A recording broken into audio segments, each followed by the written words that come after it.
Assalamualaikum warahmatullahi wabarakatuh. Perkenalkan, nama saya Solihat. Saya dari Program Studi Pendidikan Bahasa Indonesia Universitas Setiabudi Rangkas Bitung. Di sini saya akan menjelaskan sedikitnya mengenai strategi pembelajaran keterampilan berbahasa. Selamat menyaksikan.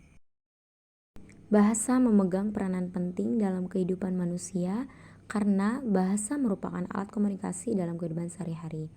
Nah, dengan menggunakan bahasa, kita dapat menyampaikan ide, pikiran, perasaan, ataupun informasi kepada orang lain, baik secara lisan maupun tulisan.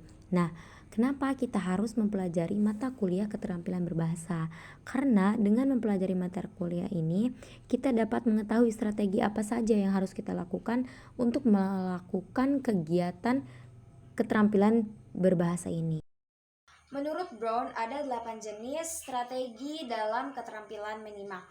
Yang pertama, pendengar memproses pembicaraan dan menyimpannya di dalam ingatan. Nah, biasanya proses ini berupa intonasi, jeda, klausa, frasa, ataupun tanda-tanda yang lainnya yang kemudian yang ia dengar melalui isi pembicaraan dari pendengar. Yang kedua, pendengar mengidentifikasi tipe yang seperti apa saat pembicaraan itu diucapkan. Lalu, pendengar ini menyerap apa pesan yang disampaikan dalam pembicaraan tersebut. Tiga, pendengar mencari informasi tentang apa maksud yang ingin disampaikan oleh pembicara. Nah, di sini sifatnya lebih detail dan lebih mendalam. Nah, yang keempat, pendengar mengkonfirmasi kembali latar belakang informasi sesuai dengan subjek konteks dari masalah pembicaraan tersebut. Kelima, pendengar mencari arti literal dari pesan yang ia dengar. Nah, kegiatan ini berkaitan dengan materi semantik. Yang keenam, pendengar menentukan apa yang dimaksud oleh pembicara. Ketujuh, pendengar mempertimbangkan apakah informasi yang ia terima akan disimpan atau ditunda dalam ingatan. Yang kedelapan, pendengar menghapus bentuk-bentuk pesan yang ia terima. Biasanya 99% kalimat atau frase akan terlupakan oleh pendengar seiring berjalannya dengan waktu. Nah, yang selanjutnya ada strategi untuk mengembangkan pengajaran dalam keterampilan berbicara. Yang pertama, ada aktivitas untuk mengembangkan keterampilan berbicara di depan umum. Nah, yang kedua, aktivitas mengembangkan bicara secara khusus untuk membentuk diksi dan ucapan serta mengurangi penggunaan bahasa non-standar. Yang ketiga, ada aktivitas untuk mengembangkan perhatian secara khusus. Secara khusus yang seperti apa? Misalnya ada seseorang yang menggunakan bahasa ibunya terlalu dominan.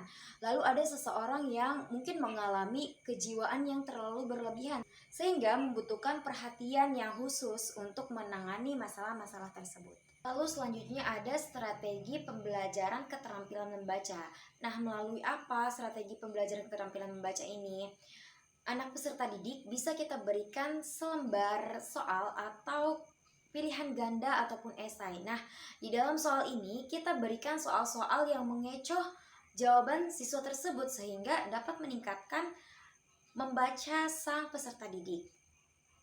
Selanjutnya ada cara lain, yaitu dengan cara siswa diberikan sebuah teks, lalu siswa diminta untuk membacanya. Kemudian setelah dibaca, siswa menyebutkan kembali apa yang terdapat di dalam teks tersebut.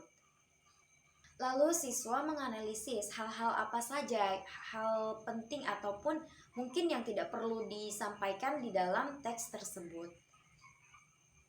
Nah, berikutnya ada strategi penilaian karangan dalam keterampilan menulis. Ketiga ada komposisi dan yang keempat ada kohesi dan koherensi. Yang kelima, gaya dan bentuk bahasa. Lalu ada ejaan dan juga tanda baca. Yang keenam ada mekanik tata bahasa. Lalu selanjutnya ada tentang kebersihan penulisan atau kerapihan penulisan. Mungkin cukup sekian yang dapat saya sampaikan, kurang lebihnya saya mohon maaf. Terima kasih.